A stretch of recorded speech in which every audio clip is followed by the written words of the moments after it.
Earlier this week, TMZ reported that Nate Diaz was suing FanMio for allegedly not paying him over 90% of his purse for boxing Jorge Masvidal. TMZ reported that Nate was promised $10 million. The promoter Solomon Engel allegedly told Nate that he could not pay him because his wife may divorce him over the financial loss of the event. Nate, however, claims that he's not suing. On X, Nate posted this. He wrote, "I ain't suing nobody, just so we're clear."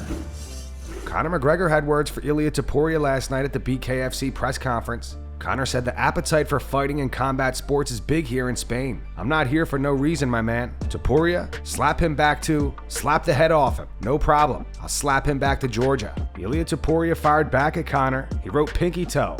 Welcome to my home. It's great seeing you working for us. Come to Madrid and we'll see who slaps who. Topuria knuckles for dinner." Conor also had some harsh words for Jake Paul at the press conference ahead of his boxing match against Mike Perry this Saturday. He calls him a dweeb. Conor also says that he may fight in BKFC himself after the 2 fights left he has on his UFC contract. "Come and try your trade here at Bare Knuckle Fighting Championship. Make a new name for yourself. Look at what has happened to Michael Perry.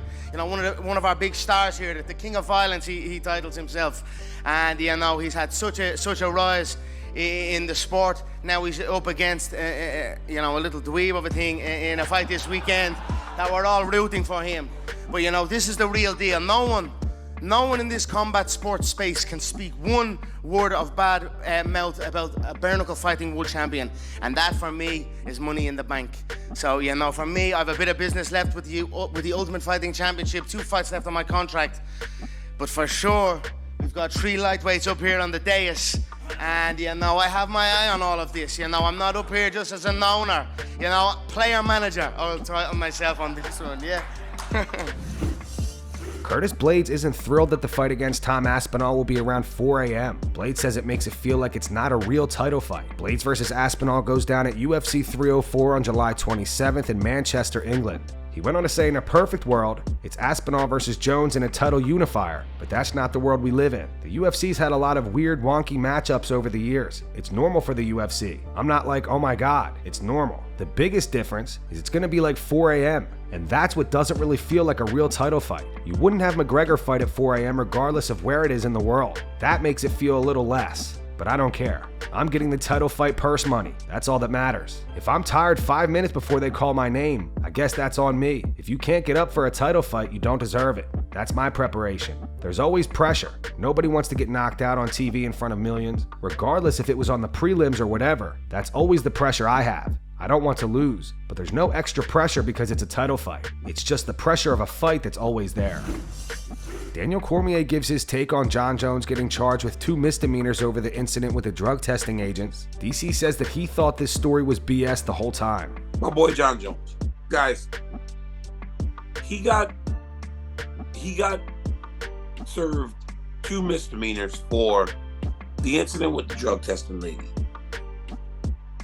If I'm being completely honest though, the whole time I kind of thought that deal was BS. I feel like he was approached very early, right? Or if I recall correctly, it was either early in the morning or late in the evening where he could have been home having some drinks. And I know that we all rush to judge Jones because of his past issues, but the reality is, if a man is at his house and he's having some drinks in the confines of his own home, so what? It's his right to do that. And if the drug testers come and he might be a little bit tipsy or messed up, maybe the interactions aren't as fun or as easy as they may have been in different other occasions. So I kind of always thought it was BS. I don't think much is going to come of it, but because he is who he is, it's always a story, regardless of what happens to this guy. And honestly, that's kind of like living in the spotlight. But I think because of everything he's done in the past, the light shines a little brighter on him, even in situations where it shouldn't. Last week, Sean O'Malley won an ESPY for Fighter of the Year. Although ESPN got a ton of backlash over it, and 99.9% of fans thought it should have been Alex Pereira, Sean feels as though he did deserve to win. You're looking at a ESPY winner over here, fellas. People were frustrated, but you made such a good point, Tim, with your little coach mindset you pulled it right away. About how it's like, look at what Sean was always the underdog. Was this for last year they were saying? Not this year, right? Yeah, 2023. They said it was for the a year from today, so that would be when I beat Yeah. Aljo. But So I mean, the Aljo fight was massive underdog. He was the greatest bantamweight all time. Everyone thought I was gonna get smoked. So if it was for that performance, I could see the Cheeto performance was a masterpiece. But I think 90% of people picked him to lose. Yeah. I to think get I was smoked. Yeah. crazy. So that's probably underdog. kind of what it was about. You can see the kind of argument for Pereira, but like I said, was Pereira ever the underdog in his fights? He might have been the underdog versus Jon, I don't know. Islam wasn't the underdog ever. Yeah, people were mad, which was weird. I didn't Like even. it's your choice. Like it's your choice. I didn't vote. And if I would have, I probably would have still voted for myself. But I didn't even really know that was such a big deal. People were messaging me. Dana messaged me. People were like, yo, that's crazy. Like, you're up Who there are with some the other big people? dogs. Who are some other people who won ESPY awards? Hopefully, you get like a little trophy. I know. If I get a trophy, I'll make a video of me crying, thanking the gods and the world, and the people that voted. Who votes for that? That's what I Is was it wondering. journalists? People are like, why are they forcing him to be famous down our throats? I saw that one. I was like, it might be the 900 sick viral knockouts I had.